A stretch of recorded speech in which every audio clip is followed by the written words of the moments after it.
આજની ધર્મકથા. પ્રણામ. પંડિત વીર વિજયજી મહારાજ સાહેબ અને એમના દ્વારા પ્રરૂપાયેલી આ બધી કથાઓ એટલું ચોક્કસ છે કે કોઈ એક વસ્તુને સમજાવવા માટે જો કોઈ વ્યક્તિ આટલી બધી કથાઓ આપી અને આપણને બોધ આપતા હોય તો આપણી માટે એમનો ઉપકાર એ અવિસ્મરણીય હોવો જ જોઈએ. અને કોઈપણના ઉપકારને ઋણ સ્વીકાર તરીકે લીધો ત્યારે કહેવાય કે જ્યારે આપણે એમના આપેલા એ કાવ્યો, એમની એ વાતો, એ બધાને મહત્ત્વ આપી અને એને આપણા સ્વાધ્યાયનો, આપણા રૂટીનનો એક ભાગ બનાવી. કર્મનું સ્વરૂપ જ્યાં સુધી નથી સમજતા ત્યાં સુધી આપણે આપણા જીવનની પદ્ધતિઓ નથી સમજી શકતા. કર્મનું સ્વરૂપ સમજ્યા વિના જેટલી પણ આરાધના, જેટલું પણ જીવન આપણે જીવીએ છીએ એ ગોલ વિનાનું છે, લક્ષ્ય વિનાનું છે. કારણ કે આપણને એક્ઝેક્ટ ટેક્ટિક ખબર નથી કે આપણે કોના બંધનમાં છીએ, આ બંધન કઈ રીતે બંધાયું છે અને આ બંધનથી મુક્ત કઈ રીતે થવાય. અને એ પણ પરમાત્માના શાસનનો કર્મવાદ કે જે અજોડ છે, સર્વજ્ઞ ભગવંતોએ આપેલો છે. એટલે આ જે કર્મો વિશે લેવાયું છે તે કર્મો વિશે સમજી અને તે કર્મો આપણા જીવનની અંદરમાં ક્યાંય નબળો રોલ પ્લે ન કરે એની તકેદારી આપણે લેવાની છે. અત્યારે આપણે ઢંઢણ મુનિનો દ્રષ્ટાંત જોઈ રહ્યા છે. જેવી ઢંઢણ મુનિને સમજણ પડી કે મારા જીવનની અંદરમાં લાભાંતરાય કર્મનો ઉદય છે, એવું તરત જ એમણે પોતાનું જીવન સંકોચી લીધું કે મને એવો લાભ જોઈતો જ નથી કે જેના કારણે લાભાંતરાય એ મને નડી શકે. લાભાંતરાય કર્મનો ઉદય બહુ તો શું કરી શકશે, મને ગોચરી આપતા અટકાવી શકશે, પણ મારી પ્રસન્નતા નંદવાય એવી તાકાત એ તો કર્મના ઉદયની પણ નથી. આ છે કર્મ સામે સત્વથી લડત આપવાની ભાવના. એની સાથે સાથે એમણે બીજું એક શસ્ત્ર વાપર્યું. એમણે અભિગ્રહ લઈ લીધો કે હું મારી લબ્ધિ સિવાયની, એટલે મારી મહેનત સિવાયની એક પણ ગોચરી હું વાપરીશ જ નહીં. આના દ્વારા શું થયું તો કે આના દ્વારા એમના જીવનની અંદરમાં એક એવા પુણ્યબંધનો બંધ થયો, પુણ્યાનુબંધી પુણ્યનો, કે જેની અંદરમાં આત્મલક્ષી આરાધના છે. આ કોઈ અહંકાર નથી કે હું બીજાનું નહીં ખાઉં. આ આત્મલક્ષી ભાવના છે કે મારા કર્મનો ઉદય છે ત્યાં સુધી હું એ ઉદયથી બચવા માટે એક પણ પ્રક્રિયા નહીં કરું.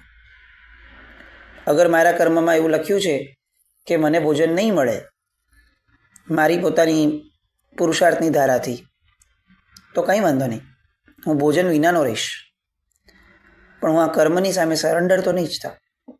બિચારો થઈ નહીં થાવ કે ભાઈ મને નથી મળતો તો સારું, કોઈક બીજાનું લઈને પણ, બીજા પાસેથી લેવડાવીને પણ હું તો લઉં. ના, એ હું નહીં કરું. આ કર્મ સામે લડવાની અલગ અલગ પદ્ધતિઓ છે. ગઈકાલ સુધી આપણે જોયું કે કૃષ્ણ મહારાજાએ નેમિનાથ ભગવાનને પૂછ્યું કે પ્રભુ તમારામાંનો શ્રેષ્ઠ કહી શકાય એવા શિષ્ય કયા? અને નેમિનાથ ભગવાન જે અપેક્ષાએ કૃષ્ણ મહારાજાએ પૂછ્યું છે, પોતે કેવડી છે, કૃષ્ણના મનમાં શું ચાલે છે પૂછનારના મનમાં, એની એમને પૂર્ણ જાણકારી છે. એટલે કૃષ્ણ મહારાજાના મનના પ્રશ્નની અપેક્ષાએ એ એમને જવાબ આપે છે કે કૃષ્ણ, તારો જે પ્રશ્ન છે એનો જવાબ છે કે તારો પુત્ર ઢંઢણ. તે એવું પૂછ્યું કે મારા સમગ્ર શિષ્ય પરિવારની અંદરમાં ઉત્કૃષ્ટતાની ટોચે મૂકી શકાય એવો આરાધક કોણ? તો ઉત્કૃષ્ટ આરાધક એ ઢંઢણ છે. 6 મહિનાથી ઉપવાસ કરે છે એટલા માટે ના, એટલા માટે નહીં. કદાચ આનાથી વધારે ઉપવાસ કરવાવાળા મહાત્માઓ પણ મળી ગયા હશે, પણ એટલા માટે કે કર્મની સામે આ રીતે ઝઝૂમવાનું સામર્થ્ય, આ રીતે ઝઝૂમવા માટેની સમજણ અને આ રીતે ઝઝૂમવાની પદ્ધતિ નક્કી કર્યા પછીથી મનમાં ટકાવેલી પ્રસન્નતા આ અજોડ છે. અને એટલા માટે જ અત્યારે જેટલા મારા શિષ્યો છે એમાં ઢંઢણ જેવું કોઈ જ નથી આરાધનાની બાબતમાં. કૃષ્ણ મહારાજા સાંભળી અને અવાચક બની જાય છે, શું વાત છે? અને બહુ ડિટેલમાં પ્રભુને પ્રશ્નો કરે છે, પ્રભુ પાસેથી સમજે છે કે પ્રભુ આવું કઈ રીતે? અચાનક આ છેલ્લા થોડાક જ સમયની અંદરમાં મારા પુત્રને આટલી મોટી પદવી મળે કે એ પોતાના ગુરુ તીર્થંકર પરમાત્માના મુખે ગવાય, એવું તે મારા પુત્રએ કયું પરાક્રમ કર્યું છે? અને પ્રભુ દ્વારા એ આખો કિસ્સો વર્ણવાય છે કે જેમાં એક ગોચરીએ જતા હતા, ગોચરી પ્રાપ્ત નથી થતી.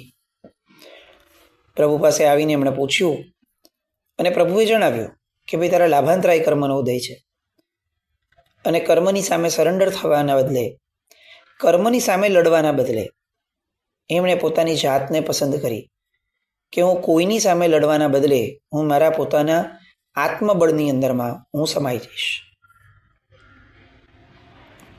કૃષ્ણ મહારાજા સાંભળે છે અને આ સત્વને અનન્ય વંદન કરવાનું મન થાય છે. છેલ્લા 6 મહિનાથી અલાભ પરિસરને આવી રીતે બેઠી રહ્યો છે, કર્મના ભૂક્કા બોલાવી રહ્યો છે અને એ સર્ટિફિકેટ કોણ આપે છે? સ્વયં તીર્થંકર પરમાત્મા પોતે. અદ્ભુત. એક પિતા માટે કદાચ આનાથી શ્રેષ્ઠ ક્ષણ કોઈ હોઈ જ ન શકે કે જ્યારે પોતાના પુત્ર માટે આવા ઉત્તમ પાત્ર તીર્થંકર પરમાત્માના મુખેથી આવી પ્રશંસાના શબ્દો સાંભળવા મળે. કૃષ્ણ મહારાજાએ ખૂબ પ્રસન્ન થઈ અને ફરી એકવાર પ્રભુને પૂછ્યું કે પ્રભુ, આ ભાગ્યવાન મુનિ અત્યારે ક્યાં હશે? મને એ જણાવો તો હું અત્યારે ને અત્યારે એમને વંદન કરી આવું. અને પ્રભુ કહે છે કે તું અહીંથી જેવો નીકળીશ તને નગરના દરવાજાની સામે જ એ મળશે.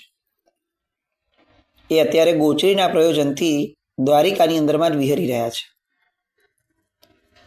હવે કૃષ્ણ મહારાજાની અધીરાઈ વધતી ગઈ. હવે એમને લાગવા લાગ્યું કે આ ખરેખર સાંભળ્યા પછીથી હું રોકાઉં, હું વિલંબ કરું, એ મારી અપાત્રતા રહેશે. મનની અંદરમાં ઢંઢણ મુનિ પ્રત્યેનો અહોભાવ એ પરાકાષ્ઠાએ પહોંચી રહ્યો હતો. એટલે તરત જ ત્યાંથી નીકળ્યા અને સત્વરે ત્યાંથી આગળ વધતા વધતા જે રીતે પ્રભુએ કીધું હતું એ રીતે નગરના દરવાજા તરફ એ રવાના થયા. નગરના દ્વારે એમણે એક મુનિને જોયા, પણ એ મુનિને જોઈને એવું લાગ્યું નહીં કે આ ઢંઢણ કુમાર છે. જ્યારે દીક્ષા થઈ ત્યારે છેલ્લા એમને જોયા હતા અને ત્યારનું એમનું દેહનો બાંધો, ત્યારનું એમનું રૂપ, ત્યારનું એમનું જાજરમાન જાજવલ્યમાન કહી શકાય એવું લાવણ્ય, છેલ્લું તો એમણે આ જ જોયું હતું કે આને ઢંઢણ કુમાર કહેવાય. અત્યારે જે સામે દેખાય છે એમનામાં અને 6 મહિના પહેલાં જેમને આપણે દીક્ષા આપી છે એમનામાં કોઈ સિમિલારિટી જ નથી દેખાતી. એટલે મનમાં પ્રશ્ન થયો કે આ કોઈ બીજા મુનિ હશે, ઢંઢણ મુનિ તો આ ન હોય. પણ ભગવાને કહ્યું છે, બીજી તરફ મનમાં વિચાર આવ્યો કે તમને નગરીના દ્વારની સામે જ મળશે અને સામે અત્યારે તો આ મુનિ ઊભા છે, તો ભગવાનનું વચન મિથ્યા તો ન હોય. અંદરમાં ગડમથલ ચાલી. બીજા કોઈ મુનિ આસપાસ જોવાનો પ્રયત્ન કર્યો પણ બીજા કોઈ મુનિ દેખાયા નહીં. એટલે ચોક્કસ એવું થયું કે ભગવાન તો ખોટું ન જ બોલે. ચલો હું કેટલુંક નજીક જઈને ફરી એકવાર જો. થોડું નજીક ગયા, સાવ નજીક જઈ અને બહુ બારીકાઈથી જોવાનો પ્રયત્ન કર્યો અને જોયું તો કેટલાક ચિહ્નો દ્વારા ખ્યાલ આવ્યો કે છા આ તો ઢંઢણ મુનિ જ છે. ઓહો, દેવકુમાર જેવો રૂપાળો એવો મારો પુત્ર એનું રૂપ તો આજે કેવું જ આખું પડી ગયું. આવું કેમ થયું હશે? અને મનમાં તરત જ જવાબ પણ આવ્યો, આવી ઉગ્ર તપશ્ચર્યાના કારણે થયું હશે. શાહીક સમકીતી છે, શ્રદ્ધાવંત છે, એટલે અહોભાવ જાગે છે. દુઃખ નથી થતું કે આ હે મારો દીકરો કેવો થઈ ગયો. નહીં, બાહ્ય રૂપ કરતાં વધારે આત્મરૂપની ચિંતા આ કૃષ્ણ મહારાજાને વધારે હતી. અને એટલે એમનો આનંદ, એમનો અહોભાવ એ આમ ઉછળી ઉછળી અને ઢંઢાણ મુનિ પ્રત્યે વહેવા માટે તત્પર બન્યો. ત્યાં એમણે ઢંઢાણ મુનિને વંદન કર્યા. પોતાના મુખેથી પોતે જે પ્રસંગ અનુભવ્યો છે, ભગવાને આ પૂછ્યું અને ભગવાને આવું કહ્યું, અને એ પછીથી પોતાને જે અંદરમાં સદભાવ પ્રગટ્યો છે, એ બધી વાત એ રસ્તા ઉપર વંદન કરતાં કરતાં ઢંઢાણ મુનિને કહે છે. આમ આપણે વિચારીએ એ કેવું દ્રશ્ય હશે. શ્રી કૃષ્ણ મહારાજા 3 ખંડના ધણી,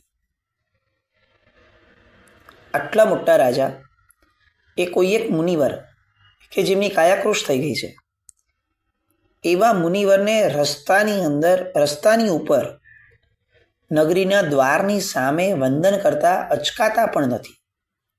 એમને વિચાર નથી આવતો કે હું આ નગરીનો રાજા છું, હું આમ લોકોની સામે નીચે પડીને વંદન કરું, સાવ જમીન ઉપર બેસીને. ચાલો વંદન કર્યા ત્યાં સુધી તો સમજાઈ શકાય કે લોકોને કહી શકું કે ભાઈ આ મહાત્મા છે એટલે વંદન કરવાનું એ મને ભાવ થયો, પણ પછીથી આટલું બધું બેસું અને આમને જોઈને તો કોઈ ઓળખી પણ નહીં શકે કે આ ઢંઢાણ કુમાર છે. આખી ઘટના કહે છે અને એમની અનુમોદના કરતાં કરતાં કહે છે કે તમારા જેવા સુપુત્રના કારણે જ આપણું કુળ અને પરિવાર, એનું નામ દુનિયામાં ઉજ્જવળ થયું છે. વારંવાર અનુમોદના કરે છે. અને આ બાજુ ઢંઢાણ મુનિવર કે જેમણે અલાભ પરિશહને બહુ જ સરસ રીતે વેઠ્યો છે હજી સુધી, એ મુનિવર આ પ્રશંસાના પરિશહને પણ એટલી જ સરસ રીતે વેઠે છે. આપણે કોરિલેટ કરી શકીએ કે આ એક્ઝેક્ટ સિચ્યુએશન ભરત મહારાજાને મરીચી માટે થઈ હતી. આ એક્ઝેક્ટ પ્રોસેસ ભરત મહારાજાએ મરીચીની સાથે કર્યો હતો. એમણે ઋષભદેવ ભગવાનને પૂછ્યું, ઋષભદેવ ભગવાને મરીચીનું નામ આપ્યું કે ભાઈ આ તારો દીકરો છે, એ ભવિષ્યનો તીર્થંકરનો જીવ છે. ભરત મહારાજા આવ્યા, મરીચીની પ્રદક્ષિણા કરી, વંદન કર્યા, પ્રશંસાના પુષ્પો વેર્યા, અલબત્ત સાથે ચોખવટ પણ કરી કે હું તમારા આ ત્રિદંડી વેશ નથી નમતો, તમારી અંદરમાં રહેલા એ તીર્થંકરના આત્માને વંદું છું. પણ આ પ્રશંસાના પુષ્પોને એ પરિસહ રૂપે સહન ન કરી શક્યા. મરીચીજીનું દ્રષ્ટાંત આવશે, આપણે કદાચ એની માટે પણ આ ચર્ચાઓ જોશું. પણ મૂળમાં આ પ્રશંસાને ઢંઢાણ મુનિ પચાવી શક્યા. એ સમયે અહંકાર કરવો બહુ જ સરળ હતો. 3 ખંડનો ધણી આવીને પગમાં પડી અને રસ્તા પર બેસી ધૂળમાં બેસીને વંદન કરે છે, અને સાથે એવું કહે છે કે ભગવાને તમને આજ સુધીના એમના તમામ શિષ્યોની અંદરમાં ઉત્કૃષ્ટ શિષ્ય કહ્યા છે. અહંકાર કોને ન થાય? આપણી જાતને કદાચ મૂકીએ ને તો આપણને એવું લાગે કે આપણે તો ફૂલીને ફટાકા થઈ ગયા હોઈએ. સ્વયં તીર્થંકરે મારી પ્રશંસા કરી. પણ આ ઢંઢાણ મુનિનો જીવદળ એટલું બધું પવિત્ર અને જાગ્રત છે કે સ્વયં તીર્થંકરે પરમાત્માએ પ્રશંસા કરી હોવા છતાં એ ભાવ એમની પોતાની આંતરિક ધારા જે ગોચરી વોરવા નીકળ્યા છે, એ સમયની આંતરિક ધારામાં લેશ માત્ર પણ વિક્ષેપ ન ઊભો કરાવી શક્યો. કંઈ કેટલી હદ સુધીના ફોકસ્ડ આ બધા વ્યક્તિઓ હશે.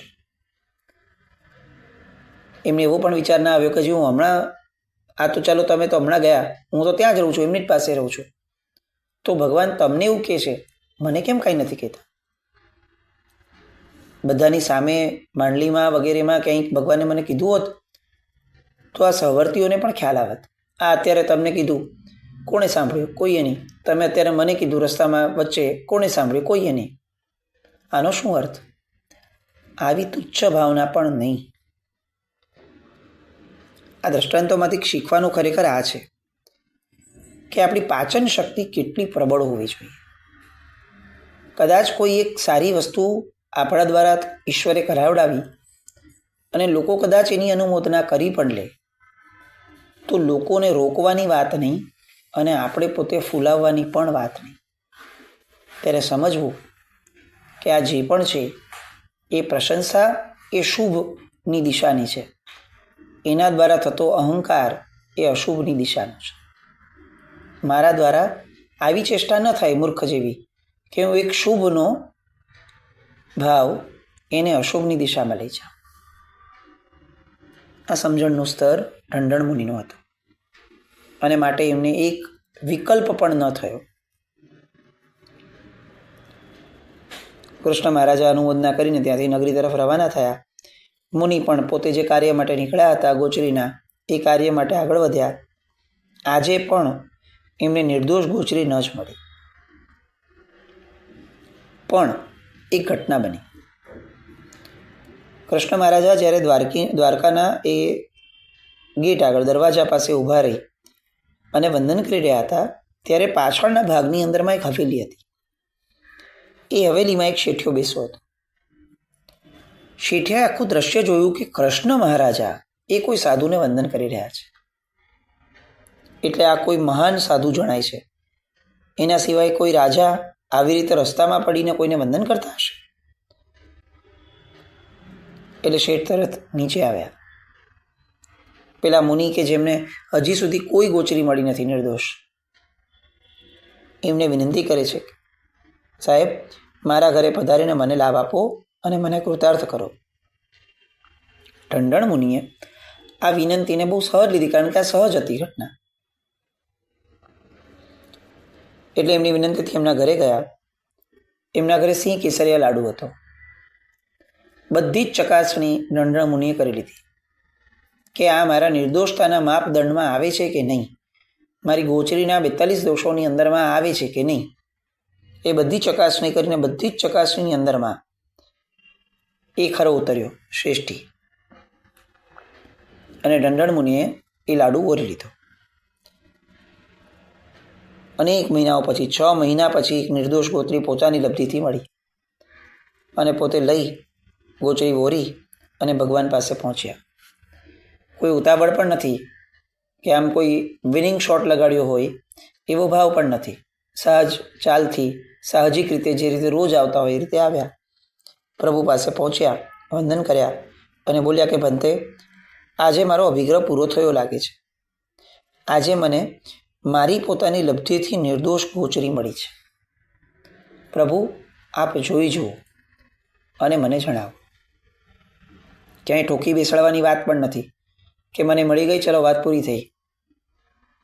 દરેક જગ્યાએ પ્રભુની પરાધીનતા, પ્રભુ પ્રત્યેની સમર્પિતતા એ પૂર્ણ જાગૃતિ સાથે એમનામાં જીવંત છે. અને એટલે પ્રભુ પણ સામે રિસ્પોન્ડ કરે છે.